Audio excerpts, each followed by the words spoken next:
to start this kind of program? And also, do you not think that your actions are xenophobic? That's the very reason why we started this movement, because we are tired of being labeled as xenophobic every time we're trying to do the right thing for our country.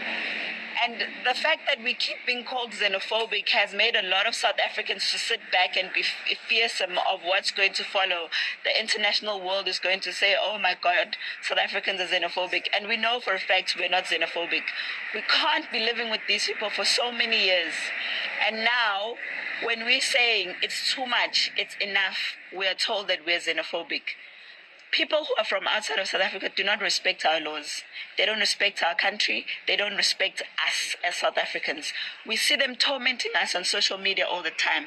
We see them creating spaces like this where we are the ones that are scared to walk into those places because they want those places to be comfortable for themselves. Well, there's been this assertion that, undocumented, particularly African migrants, are behind crime in this country. Do you have statistics that can back up that claim? Yeah, well, the Hawks had a press briefing, and I can show you the video where they confirm that 60% of all organized crime in the country is done by illegal immigrants.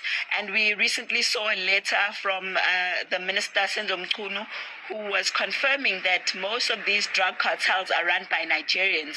6 of the 9 provinces have kingpins that are from Nigeria. And that's exactly why we're here, because here is a place that's called Lagos now, which is Point Road in Durban. It's known as a place that's called Nigeria now because there's so many Nigerians and other nationalities living here. They do drugs in front of everyone, in broad daylight, in front of the police station. Yeah, definitely. Because they're so brazen, they don't care. They bribe our police officers. And we told them this right in their faces. We told them, we know you're taking bribes.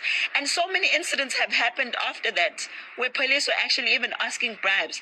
And there's one of the people who was bribed today who went and opened a case from the very same police. So we're tired of this because it means that we now are not safe in our own country, because we've got people walking in and out of the border because our government doesn't seem to see it as a problem that our borders are just open and anyone can walk in.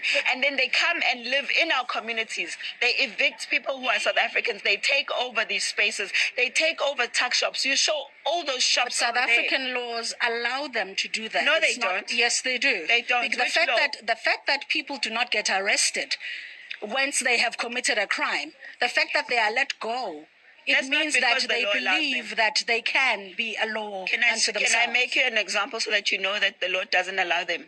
Recently, now, the court ruled that Johannesburg precinct South Africans, the bylaws need to be enforced, and those bylaws say it's South Africans that are supposed to be trading. But do you know that majority of the people that were trading there were foreigners?